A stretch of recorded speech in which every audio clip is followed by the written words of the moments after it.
Muchas gracias también al doctor Everardo Huerta por su invitación como director de tecnologías en apoyo a la educación. Yo creo que es una de las personas que he visto que le pone más énfasis en cuanto a que a la larga ya en muchas universidades se maneja este sistema en cuanto a la prestación de las diversas materias que se dan en infinidad de carreras. Como bien lo dijeron al inicio en mi modesta presentación, vamos a hablar de el proyecto de la Ley Federal del Trabajo.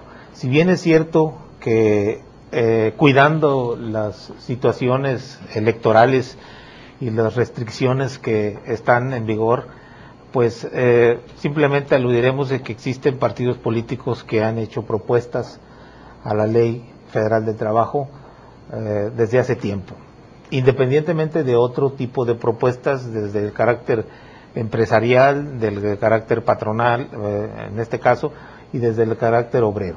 Esto no implica de que se tenga o que se parta del interés efectivamente de llevar a cabo estas reformas.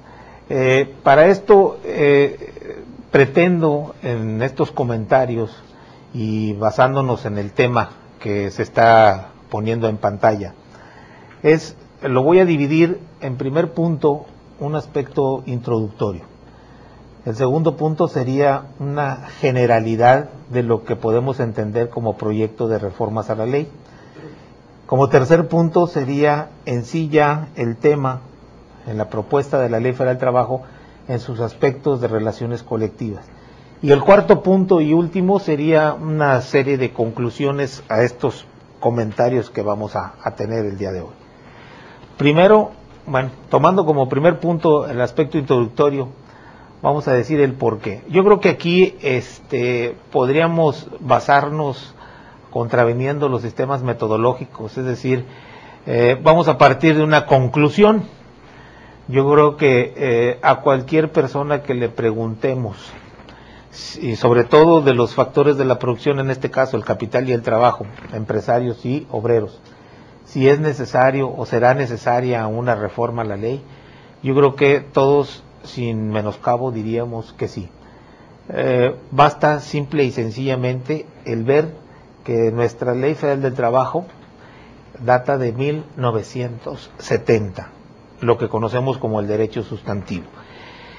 Lo que se ha reformado o lo que fue reformado es el aspecto procesal, que ese data de 1980, es decir, del 70 o del 80, cualquiera de los dos, al 2012, yo creo que por obvias razones, aunque no me gusta utilizar esa palabra, por obvias razones merece ya una reforma. Merece una reforma, pero ¿cuál? Yo creo que ahí estriba el problema que se suscita en estos últimos años en cuanto a que está detenida la reforma laboral. Pues es ponerse de acuerdo, obviamente, y entre quiénes, entre estas dos fuerzas o estos dos sujetos que intervienen, los patrones y los trabajadores. Entonces, por eso establecí que partimos de una conclusión en que sí es necesario llevar a cabo las reformas a la Ley Federal del Trabajo. El problema es sobre qué hay que hacer estas reformas. Yo me atrevería a decir que es necesario hacer las reformas de manera integral, es decir, toda la ley. Pero para esto tendremos que tener una armonización, una conciliación entre las partes para que sea no a favor de los trabajadores, no a favor de los patrones. Yo siempre lo he dicho, debe ser a favor de el desarrollo de nuestro país, en este caso de México. Entonces, bajo esta introducción en que partimos de la conclusión de que debe llevarse o es necesario ya, y agregaría el calificativo de manera urgente, las reformas a la Ley Federal del Trabajo, yo diría, en mi opinión, que sí, que se deben de hacer. Bien, partiendo de esta necesidad de proyecto, mejor dicho, de reformas a la ley, pasamos a este segundo punto, que son las generalidades. ¿Por qué hablamos de generalidades? Sería muy audaz de mi parte hablar o tratar de hablar en este tiempo que me dieron para hacer estos comentarios, de hablar de las propuestas que existen tanto de los diversos partidos políticos o de 3 partidos políticos en especial y de otras corrientes tanto obrero como patronales para reformar la ley. ¿Por qué sería un poco audaz? Bueno, porque simple y sencillamente el hablar de la reforma a la ley, pues estamos hablando del derecho individual, del derecho colectivo y del derecho procesal. Luego entonces, hablar de estas 3 generalidades o generalidades de estos puntos, pues sería un tanto cuanto no tocar ninguno, nos entretendríamos en algunos puntos y no podríamos hablar de manera muy general. Por eso establecí, bajo mi criterio, de hablar un poquito más de las relaciones colectivas, dado que no estoy minimizando ni el derecho individual ni el derecho colectivo, ni el derecho procesal, sino que como tenemos ahorita la oportunidad de estar un poquito más inmiscuidos en las cuestiones sindicales, pues me tomé la libertad de analizar lo referente a las relaciones colectivas, es decir, donde intervienen los sindicatos. Eso, quiero que quede claro, no implica que los proyectos que tienen, en este caso los partidos políticos que han presentado al Congreso, obviamente en algunos coinciden en cuanto a los proyectos de reformas, otros definitivamente se contraponen y en algunos de los casos uno de los partidos políticos ni siquiera pretende hacer esa reforma. No soy de la idea de que manejemos que todo es negativo, que todo proyecto de reforma es negativo. Creo que las ideas que tratamos o pretendo dar en esta charla es buscando la mayor objetividad que desde el punto de vista académico pretendemos dar siempre los profesores de esta universidad. Pero no solamente vamos a hablar desde el punto de vista teórico, porque entonces quedaríamos fuera lo que es la práctica y entonces hablaríamos nada más de proyectos de reforma desde el punto de vista de escritorio, sin tomar en cuenta lo que verdaderamente sucede en la realidad. De ahí que con la poca práctica que tengo en relación, o conocimiento que tengo en relación de estos temas, pues trataremos de ver y trataremos de emitir este criterio de que algunas de las reformas que se pretenden se consideran justas, se consideran necesarias, inclusive estamos ya atrasados en cuanto a que se debieran ya estar establecidas en la ley, y otras que simplemente se retoman. Recordemos que si bien es cierto la ley tiene muchos años de no estar modificada, o se han hecho modificaciones pero no trascendentales, todos los que manejamos o que estudiamos o los estudiosos del derecho sabemos que nuestra ley de alguna manera ha sido modificada. No es que me esté contraponiendo en que por un lado digo que es necesario unas reformas a la ley y por otro digo que ya está reformada. No, recordemos que hay, en este caso, sobre todo cuando existen los conflictos en materia de trabajo entre patrones y trabajadores, o entre trabajadores o entre patrones, existe una instancia, y es una instancia federal, como son los juzgados de distrito, los colegiados y hasta la Suprema Corte, en la cual ha establecido tesis en contra, jurisprudencias que hacen de una interpretación de la ley. Es decir, nosotros tenemos algún conflicto, no nos ponemos de acuerdo, tenemos que ir a un tribunal, un colegiado a través del amparo, y él nos va a decir qué es lo procedente o cuál en su caso es la interpretación que se le debe dar a determinado artículo. Esas tesis pueden crear jurisprudencia. Bueno, esa de alguna manera es una reforma a la ley, pero está en un documento producido por el Poder Judicial de la Federación. Entonces, de alguna manera, esta interpretación que se le da a la ley se aplica en los conflictos que son similares o aplicables a este caso. Lo que se pretende es que algunas de esas tesis o algunas propuestas que se dan, esas tesis se plasman ya en esa corrección en la redacción del artículo para que quede debidamente plasmado y ya no sea necesario esta interpretación que en la actualidad se da. Esa podríamos decir que es una actualización de la ley a través de la interpretación del Poder Judicial de la Federación. Lo que aquí tratamos de decir es que el Congreso de la Unión someta ya de alguna manera estos proyectos para que se produzcan las reformas necesarias a la Ley Federal del Trabajo, pero sin menoscabo de los derechos ya generados tanto por los trabajadores como de los patrones, en beneficio, repito, a lo que establecí al inicio de esta charla, sin que esto menoscabe los derechos adquiridos que ya han tenido los trabajadores. Y digo derechos adquiridos de los trabajadores porque, como todos sabemos, al inicio o la base, la esencia de esta Ley Federal del Trabajo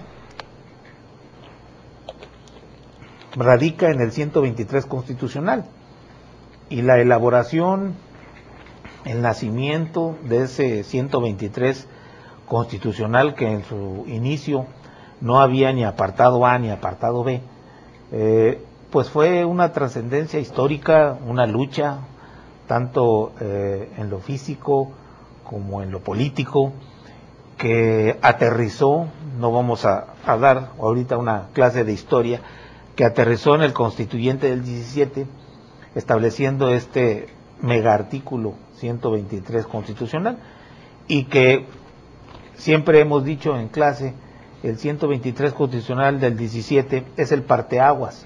¿Por qué el parteaguas? Porque antes de él las resoluciones o los conflictos se resolvían o de carácter civil o de carácter penal. Entonces, a partir del 123 ya surge el conocimiento de un nuevo concepto que se llama derecho del trabajo y de la previsión social, a partir del 17. Sin menoscabo de que la historia también nos remonta que existieron constituciones locales de entidades federativas que antes del 17 ya establecían derechos de los trabajadores como la jornada, el salario, la seguridad, etcétera, la vivienda, etcétera, etcétera.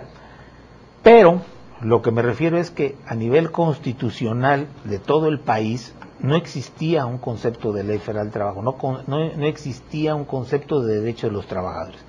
Luego entonces este 123 es un parteaguas donde ya se reconoce el derecho de los trabajadores constitucionalmente hablando.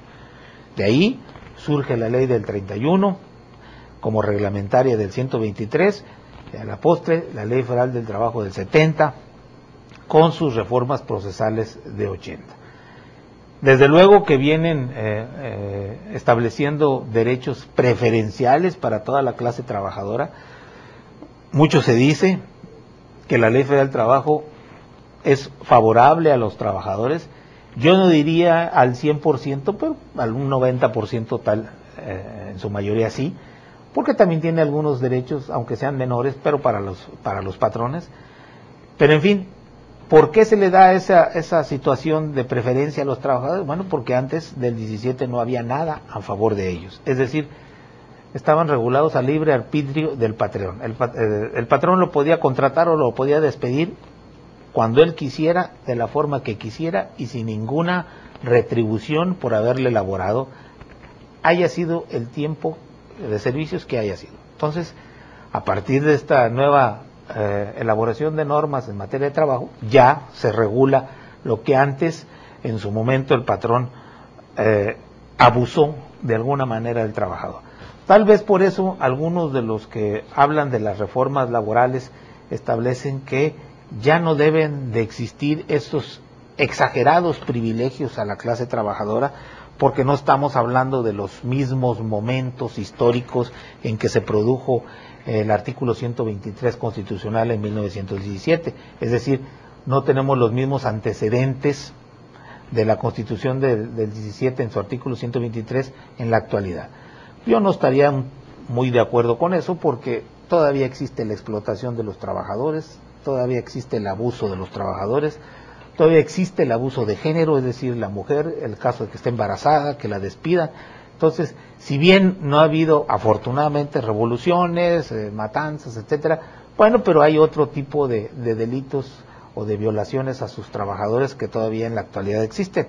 Entonces, si bien merece unas reformas, pues el chiste es ponerse de acuerdo entre las partes, pero entre las partes que tienen verdadero interés, y que no se haga una reforma nada más al vapor, que produzca después, a lo mejor, esperemos no lo sea, consecuencias de carácter económico y sobre todo que confluyan o coadyuven a limitar o menospreciar el desarrollo económico de nuestro país. Por eso establecemos que si bien sean necesarias estas reformas, debemos de ponernos de acuerdo en ceder tanto los patrones como los trabajadores en algo en beneficio del país. Tanto en lo individual como en lo procesal hay reformas. Y hay reformas que a la larga son buenas, que pueden subsistir y que pueden ser aprobadas. A lo mejor algunos de ustedes que me escuchan no estará de acuerdo con la forma de pensar, bueno, pero pues lo bueno es este país que tenemos la libertad para poder expresar nuestras ideas, y a lo mejor los convenzo o me convencen que pudiera suceder, ojalá así pudiera suceder en el Congreso, para poder llegar a un buen destino, en este caso la reforma. Y digo por esto porque en el caso del derecho individual, algunas de las reformas que se proponen es cuando tenemos en los problemas de los salarios caídos, en el aspecto, mejor dicho, procesal, es decir, cuando un trabajador demanda y desde que entabla la demanda o desde que es despedido injustificada o justificadamente hasta la resolución del laudo, en caso de que gane, bueno, pues todo ese tiempo se le van a considerar unos salarios devengados o lo que se conoce como salarios caídos. Se pretende una de las reformas, que no aludo el nombre del partido político, uno de ellos propone que sea o que exista un límite y establece un año. El otro partido político reduce ese periodo de tiempo en 6 meses. Bueno, al menos ahí, y son dos partidos antagónicos, bueno, pues están estableciendo que al menos están de acuerdo en algo, que debe haber un tope, que debe haber un límite. Entonces podemos partir de esa idea. Yo estoy de acuerdo también en que debe haber un límite en esos salarios caídos. ¿Por qué? A lo mejor ustedes pueden pensar es que es un derecho de los trabajadores, que es un dinero que ya debe ganar, que a lo mejor, desde luego, si es injustificado, se lo deben de pagar, porque si es justificado, desde luego la misma ley exonera al patrón de pagarle esos salarios caídos desde el momento en que justificó el despido. Desafortunadamente, la mayoría de los casos son injustificados. No vamos a establecer las razones. Es decir, a lo mejor tenía razón de despedirlo, pero no lo probó, no tuvo los elementos probatorios y pues la Junta emite su laudo favorable al trabajador. No nos vamos a meter en eso. Vamos a decir que es un despido injustificado. ¿Cuál es el objeto de decir por qué debe haber un límite? Yo lo practico desde 2 puntos de vista. No estoy diciendo que en la mayoría de los casos, pero sí en algunos, el hecho de que el trabajador gane 100,000 pesos de salarios caídos, los 100,000 pesos no son íntegros del trabajador. Desafortunadamente los 100,000 pesos se van a tener que dividir o se te van a tener que cortar. ¿Para quién? Para el abogado que está llevando el caso. O sea, el trabajador no va a recibir el 100% de todo lo que gane en el pleito. Desgraciada o afortunadamente en esta rama del derecho, los abogados postulantes al momento de cobrar sus honorarios en materia laboral, muchos de ellos cobran en base a porcentaje, es decir, yo te cobro el 30, 35, 40, 45% de lo que ganes. Luego entonces esos salarios caídos más las indemnizaciones, más los 20 días por año, etcétera, etcétera, si todo redunda en una cantidad, digamos, de 100,000 pesos, pues resulta que el abogado se va a llevar 40,000 o 35,000. Entonces, ¿a quién beneficia? Si bien es cierto que el trabajador va a tener derecho a esa cantidad, pues no va a ser la totalidad, sino que esto va a ser una parte para el que, no estoy diciendo que todos, pero es una parte para el abogado. Ahora, ¿qué provoca esa situación? En algunos, a lo mejor los menos, tendremos que hacer una estadística, una investigación sobre eso, que algunos provocan la dilatación del juicio. ¿Para qué? Pues para que vayan acumulándose los salarios caídos y eso genere mayor cantidad. Entonces, por esta razón yo considero que sí debe haber un límite en el pago o hasta un tope para los salarios caídos. Esa es una razón. La otra razón es que esos salarios caídos es una regla general que aplica la ley a todos los patrones. Y, digamos, somos medidos con la misma vara. ¿Y a qué me refiero? Una gran compañía que tenga un despacho o que tenga personal jurídico a su cargo o que contrate un despacho externo y que tenga una infraestructura y una capacidad de pago excelente, bueno, pues el ser condenado a los salarios caídos pues le va a doler, ¿no? Pero al fin y al cabo los paga. Pero es un patrón. Pero también patrón es aquel dueño de aquel estanquillo de refrescos y revistas que el trabajador lo demanda y que con los salarios caídos ya ni vendiendo el negocio le paga al trabajador. Y acabamos con una fuente de trabajo. Como también me ha tocado ver el caso de personal doméstico que también demanda y a final de cuentas se queda con la casa donde vivió o donde prestó los servicios. Yo creo que son patrones, pero no están medidos con la misma vara y los salarios caídos son los que acabaron ya no con una fuente de trabajo, hasta con un patrimonio. Entonces, yo considero que sí debe haber ponernos de acuerdo en poner un límite, que hasta aquí se van a cortar los salarios caídos y ya veremos que, espero que con esto funcione, que ya la dilatación de los juicios no sean provocados, que la dilatación del juicio, bueno, sea por cuestiones meramente legales, y no que a veces, como yo también he dicho, que hay personas que no usan el amparo, abusan del amparo para provocar la dilatación del juicio. Entonces, esa es una de las reformas que se propone en establecer un límite ya, ahora sí como las luchas, un límite de tiempo para el pago de los salarios caídos, en lo que yo considero que sí, ponernos de acuerdo en que haya un tope, y no que después a la larga, a lo mejor hasta quiebra, me ha tocado también ver empresas que quiebran, y pues sí, el trabajador tiene un laudo que dice que es millonario, tiene $1 millón de pesos que se ganó, el problema es que no sabe cómo cobrarlo. ¿Por qué? Porque ya no existe la empresa, ya o no le alcanza, dice, bueno, pues sí, dice ahí que 1 millón se cuantificó, pero pues no a todos les va a alcanzar, porque son muchos. Entonces, pues ¿de qué sirve eso? Acabamos con una empresa y ni siquiera nos vamos con la cantidad que supuestamente debía haber ganado por ese conflicto.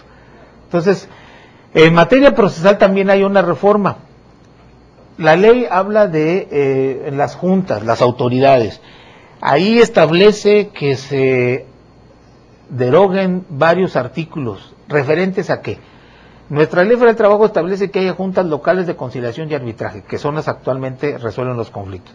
Pero también hay unos artículos del 600 por ahí que habla de las juntas de conciliación, nada más. ¿Cuáles son esas? Bueno, pues que podemos ir a ellas para conciliar, algo más o menos parecido a lo que actualmente se conoce como un instituto de mediación, que lo maneja el gobierno del Estado. Bueno, acá hay las juntas de conciliación, es decir, no queremos ir a las juntas de conciliación arbitraje. ¿Cuál es el objeto? Conciliar, armonizar, arreglar, acordar. No pasa nada, no nos arreglamos, pues nos mandan a la junta local de conciliación y arbitraje para que ya entremos al conflicto. ¿Qué es lo que sucede en la práctica? No las utilizamos.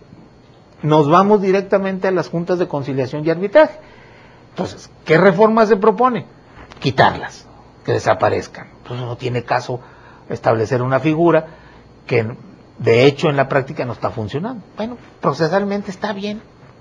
Al menos quitamos unos cuantos artículos de los 1000 y pico que tiene la ley federal del trabajo, una de las más grandes. Entonces, esas reformas yo creo que no habría ningún problema. Estoy hablando de lo procesal.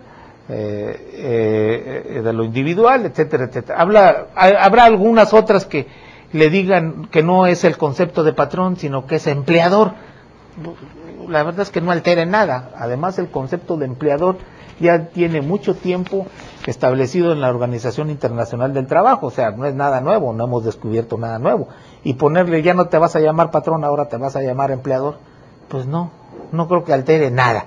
Así que se puede hacer esa reforma y no creo que haya ningún conflicto de intereses en los que podamos chocar. Y así podemos enumerar varias reformas que hay en lo individual, en lo procesal, inclusive en lo colectivo. Hago remembranza nada más a eso, en las que hay algunas en las que estamos de acuerdo y yo creo que no habrá ningún problema. Pero el problema es que ni siquiera arrancamos, ni siquiera iniciamos, ni siquiera nos hemos sentado, nada más nos las pasamos en debates, en foros, y no se aterriza nada de eso. Yo creo que este país merece ya una reforma, pero una reforma a conciencia. También estas reformas, por eso, repito, trato de ser lo más objetivo que pueda.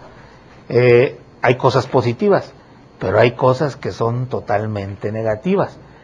Y esas son a las que me voy a referir en este punto, antes de que me hagan la seña de que ya se va a acabar el tiempo, que es el punto que establece en la pantalla, que lo pueden ver, está en la pantalla, que se le llama relaciones colectivas. Es decir, voy a tocar este tema porque, repito, nos estamos ahorita nosotros inmiscuidos un poquito más en la materia sindical, independientemente de dar esa clase en la Universidad de Derecho Sindical. Bueno, tengo la oportunidad de dar derecho individual, derecho colectivo y ahorita estoy dando derecho procesal, pero ahorita estamos más inmiscuidos con los sindicatos, con trabajos y artículos que hemos publicado, y por eso hago alusión a este proyecto de reformas que inclusive me tocó comentarlo con un diputado federal de cierto partido político del cual está ofrecida este proyecto de reforma, a la cual me estoy refiriendo, básicamente. ¿Por qué? Porque el otro partido político que vi, pues no dice nada de esto. Entonces, tuvimos una charla en un foro en donde yo le hice ver, a mi manera muy modesta, en lo cual, o por lo cual, no estábamos de acuerdo sobre este proyecto. Este proyecto que manejan lo establecen en unos 5 rectores o 5 ejes rectores. ¿A qué se refieren? Es decir, todo el proyecto, no nada más en el aspecto colectivo, todo el proyecto de reformas, desde el punto de vista individual, desde el punto de vista colectivo y desde el punto de vista procesal, lo manejan en 5 ejes rectores. Y aquí ustedes lo podrán ver. El primero de ellos dice facilitar el acceso al mercado laboral y la creación de empleos. Bajo ese rubro, bajo esa premisa mayor, dice, por eso tengo que reformar la ley, porque quiero mayor acceso al mercado laboral y crear más empleos. Bueno, yo creo que en eso ninguno estaríamos de acuerdo, o estaríamos en contra, mejor dicho. Pues todos queremos un mejor acceso al mercado laboral y que haya más trabajo, o que haya más empleo. El problema es cómo lo quieres hacer. Entonces, pues este primer rubro no hay ningún problema, yo creo que todos coincidimos, para el desarrollo de este país estamos de acuerdo. El segundo, que bajo ese rubro queramos hacer algunas violaciones, esa es otra cosa. El segundo rubro dice, promover la equidad de género, la inclusión, la no discriminación de las relaciones laborales y la protección de derechos. Por ejemplo, esta reforma habla de que ya no se establezca, que no se le pida un examen de no gravidez a la mujer que aspira a un empleo. Es decir, que no le pidan que no esté embarazada, o que traiga un certificado de que no esté embarazada. Esta reforma ya establece que está prohibido pedir eso. Bueno, una cosa es que diga la ley, otra cosa es que lo sigan pidiendo los patrones. El problema es que todavía no entra a trabajar. Entonces, aquí es uno de los proyectos que se ven con buenos ojos, que promueven la equidad de género, que ya no nos vamos a meter que es en género. Género no nada más es hablar de la mujer, es hablar del hombre y la mujer, pero la inclusión, es decir, que tenga el acceso laboral, pero también se habla de la cuestión de que no exista el acoso sexual, que no exista la discriminación, es decir, toca varios rubros este eje, en el cual en muchos de los puntos yo estoy y coincido en que es increíble que todavía de qué sirve la garantía constitucional que establezca que todo el mundo tiene acceso al trabajo, cuando dice, bueno, si estás embarazado, no, o si estás embarazada, no. Si hay un capítulo especial de la ley que regula de una manera muy cuidadosa a la mujer que está embarazada, ¿cómo es posible que no? Entonces, pues como que se contrapone. Yo considero que sí es correcto, y sobre todo la no discriminación y protección de esos derechos. No nada más hablamos de discriminación, relaciones laborales a la mujer, a las personas adultas. Es decir, una persona a los 50, 55 años de edad, pues todavía tiene con toda su experiencia poder, a lo mejor físicamente, si es un trabajo de carácter físico, pues no lo puede hacer. Es decir, una persona de 50, 60 años difícilmente puede andar levantando botes, no sé, con mezcla y andar vaciando. Claro que no. Pero en una materia, en una cuestión de oficina, o en una cuestión inclusive aquí, como vemos en el estudio con tantas computadoras, una persona de 50, 60 años que esté inmiscuido, que tenga, o ustedes mismos como trabajadores, cuando lleguen a tener 50 o 60 años, imagínense lo que tendrán en su cerebro de experiencia respecto de, claro, si nos estamos actualizando, de la inmensa conocimiento que ustedes van a permear a los demás jóvenes. Y que le digan, no, pues es que ya estás viejo, ya no puedes trabajar. Pues también es una discriminación que se les da tanto a la persona, a los adultos, como, en este caso, a las mujeres, inclusive ya también por el aspecto de que si tienes SIDA no te contrato, o si eres homosexual o lesbiana también. Eso no tiene nada que ver con la prestación de un servicio. Entonces considero que se le debe dar. Tercero, fortalecer la procuración de justicia. Aquí habla, entre otros casos, lo que hace rato comenté, hacer una reforma en cuanto a hacer más explícita y más rápida esta procuración de justicia.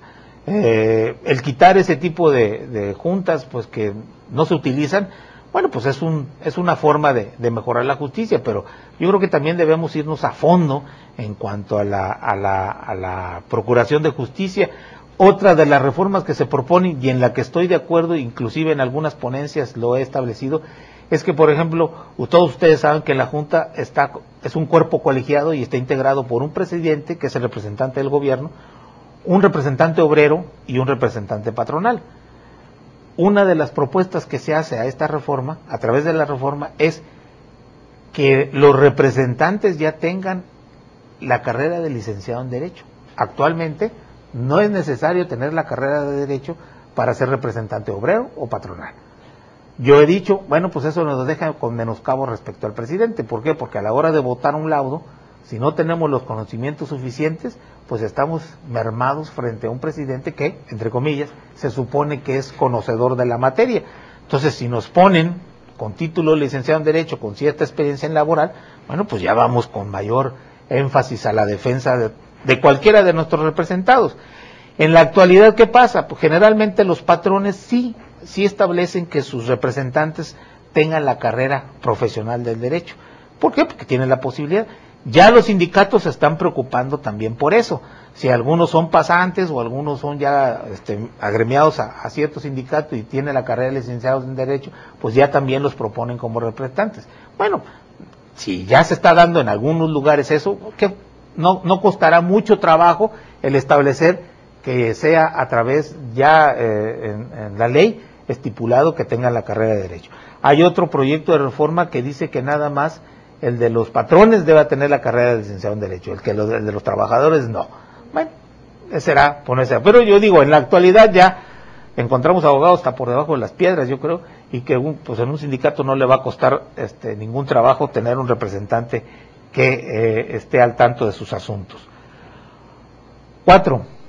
Fortalecer la transparencia y la democracia sindical, para lo cual es necesario. Y aquí establece de que, aduciendo a la ley de transparencia que existe como una norma, pero la mete con la democracia sindical o la confunde con la democracia sindical, establece varias obligaciones. Primero, dice, la obligación de las dirigencias sindicales a difundir efectivamente la información sobre la administración del patrimonio sindical entre sus agremiados y las organizaciones que cuenten con más de 150 asociados, las cuales en estos casos deberán dictaminar dicha información por conducto de un auditorio externo. Más adelante también lo vamos a tomar esto. Pero aquí, en la actualidad, no hay que confundir la ley de transparencia con la cuestión de la democracia sindical. La ley de transparencia es una obligación para los entes públicos. Vaya, los que reciben dinero del presupuesto público están obligados a acatar la ley de transparencia. ¿Por qué? Porque reciben dinero del erario público, reciben dinero de un presupuesto público. No hay que confundir eso con la democracia sindical. La democracia sindical es sobre un gremio nada más. Sin embargo, el gremio tiene sus propios estatutos donde la misma ley nos dice que por lo menos 2 veces al año debemos de decirle cómo está la economía del sindicato. ¿Pero a quién? A nuestros agremiados, nada más. La gente de fuera no tiene por qué saberlo.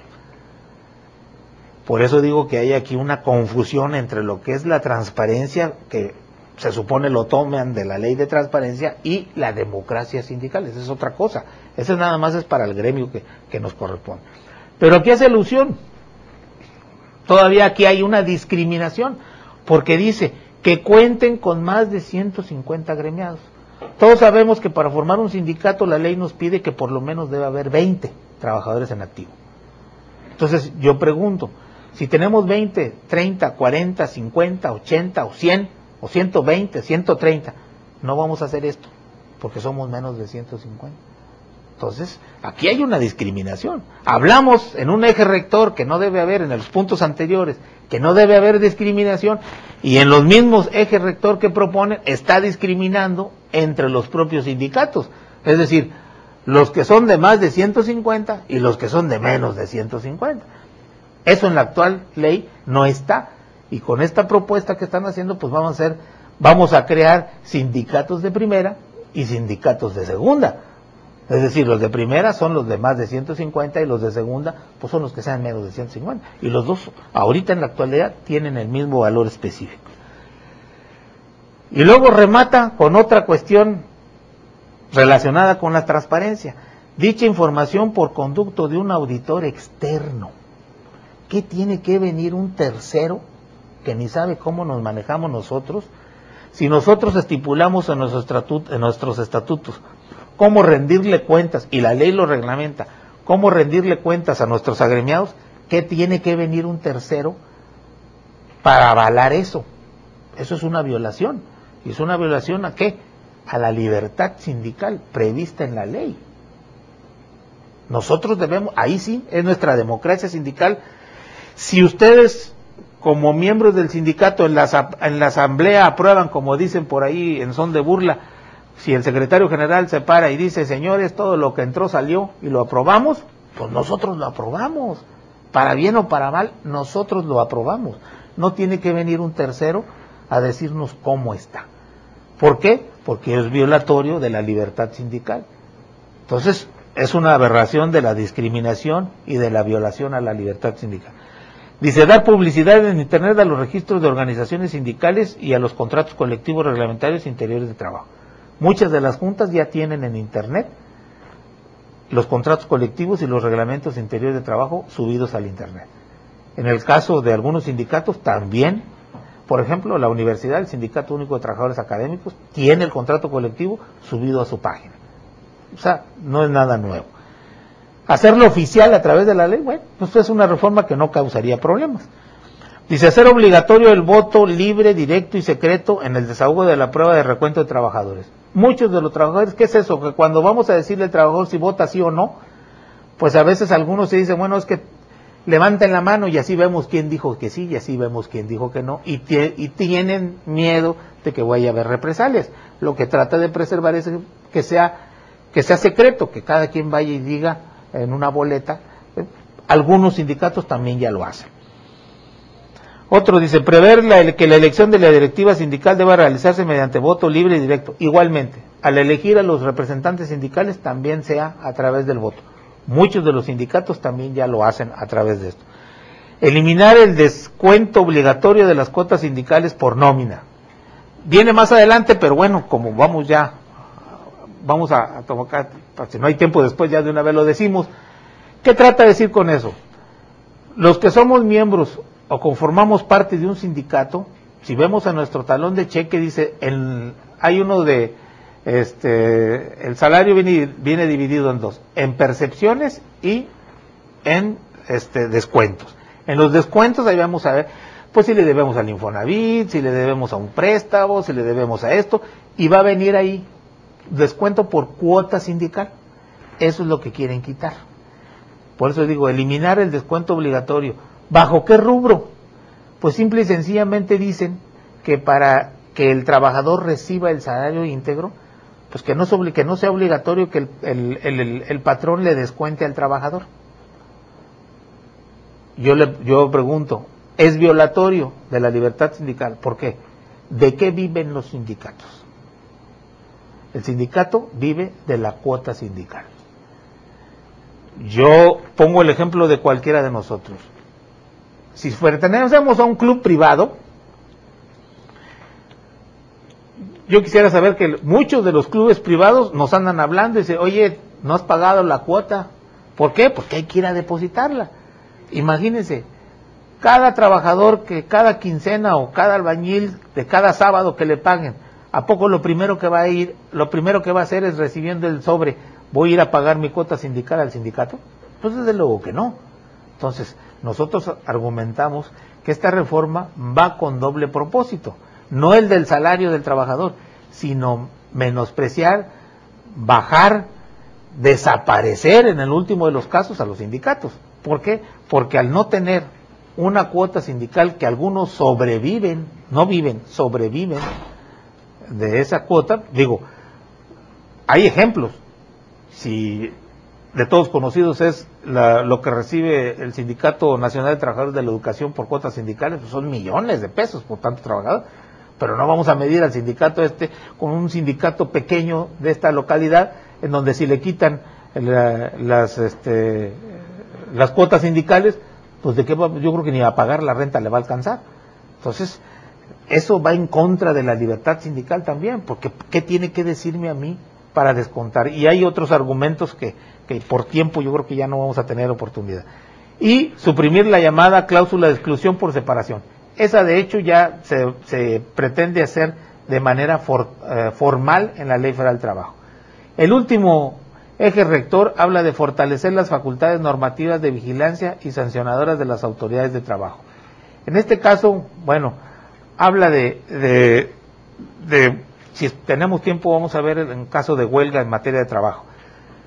Y aquí en este punto que sigue del artículo 110 habla de los descuentos de los salarios trabajadores que están prohibidos salvo los siguientes requisitos. Dice, propone la derogación de la fracción sexta bajo el argumento del principio de libre disposición del salario. Esta habla de la cuota sindical, que para que el trabajador tenga su libre disposición del salario hay que quitar ese descuento. Pues sí, pero volvemos a lo mismo. ¿Qué trabajador va a ir a pagar inmediatamente la cuota del sindicato? Si a veces no paga ni lo que debe el abono de la letra, etcétera, pues mucho menos va a andar pagándole la cuota sindical. Dice, se propone el suprimir en nuestra ley dicha fracción relativa a los descuentos en el salario de los trabajadores para cubrir las cuotas sindicales. Dice, los sindicatos de trabajadores pueden ser otra reforma de oficios varios. Aquí hay una clasificación así, a grosso modo, la ley nos da una clasificación de sindicatos, los gremiales de industria, de nacionales de industria, etcétera. El último oportunidad que puedes formar un sindicato es de oficios varios. ¿Cuál es la calificación? Bueno, que como nos piden como por lo menos 20 trabajadores para formar un sindicato, habrá localidades en las que no se puedan juntar 20 albañiles, 20 yeseros, 20 plomeros. Entonces la ley da oportunidad para que si sean 5 plomeros, si sean 5 albañiles, formen los 20 y formen el sindicato. Bueno, el proyecto de ley dice que desaparezca lo de oficios varios. Yo creo que quien hizo la propuesta esta no conoce verdaderamente nuestro país, porque hay localidades en que no hay el número básico que nos pide la ley para formar un sindicato. Y entonces viola el derecho de asociación. Quiere decir que no puedo formar un sindicato porque tú ya me quitaste el de oficios varios. Y aparte, si yo tengo un problema, pues no puedo recurrir. Si formo parte de una ciudad y la otra está en otro lugar y no hay sindicato, pues tendré que ir hasta donde haya para ver si me puedo afiliar. Totalmente violatorio, nuevamente, de la libertad sindical. Luego tenemos que la directiva de los sindicatos, en los términos que establezcan sus estatutos, deberá rendir cuenta cada 6 meses por lo menos, cuenta completa y detallada de la administración. Aquí es lo que les dije hace un momento. La ley nos dice que cada 2 veces al año tenemos que rendir cuenta. Bueno, pues ahora nos dice la ley que divide que si el sindicato está integrado por más de 150, los resultados de la administración del patrimonio deberán ser dictaminados por un auditor externo. Ya está hablando de sindicatos de primera, sindicatos de segunda, y aparte nos está imponiendo un auditor externo cuando la ley ya nos autoriza a nosotros a rendir cuentas, y eso está previsto en los estatutos del sindicato. No tiene nada que hacer un auditor externo ahí, porque viola constantemente la libertad sindical. Dice, en todos los casos los resultados serán difundidos ampliamente por el sindicato, por cualquier medio de alcance de la agrupación y de sus propios trabajadores. Eso se da en todos los sindicatos, dan aviso a sus trabajadores. El último de los temas que habla sobre la cuestión de trabajo dice la huelga. La huelga es un derecho inalienable. La huelga es el derecho supremo de los trabajadores. Es decir, después de la huelga no hay nada. Y sí es uno de los derechos que en lo particular considero que debe ser intocable, porque es el último escollo, es la cúspide de la pirámide a donde vamos a llegar ya. Después de eso ya no hay manera de solucionarlo. Sin embargo, pretenden modificarlo. Dice, en uno de los aspectos, ¿cuándo termina la huelga? Dice, por laudo de la Junta de Conciliación de Arbitraje. Dice, esta reforma pretende limitar un derecho constitucional que solo corresponde a los trabajadores, como es el derecho de huelga, al someter a ellos y solo a ellos el conflicto a la decisión de la Junta. Es decir, la huelga es un derecho de los trabajadores, y que al ponerlo que la Junta va a terminar también por laudo de la Junta, pues dice, pues como se propone la reforma, ya no se considera a los trabajadores para solicitar la intervención de la Junta a través de un derecho que solo les concierne a ellos para someter dicho conflicto, quedando de esa manera maniatado este derecho que les compete constitucionalmente. En la actualidad, el derecho constitucional o el derecho a huelga está en la Constitución para los trabajadores. Si se hace esta reforma, se puede meter la Junta sin que la llamen y a resolver si procede o no la huelga.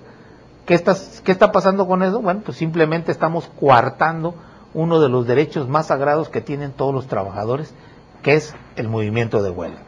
Y si se llega a dar esto, bueno, pues en cualquier momento, a través de la Junta, podrá decretar que, a través del laudo, en este momento termina la huelga y se me ponen a trabajar.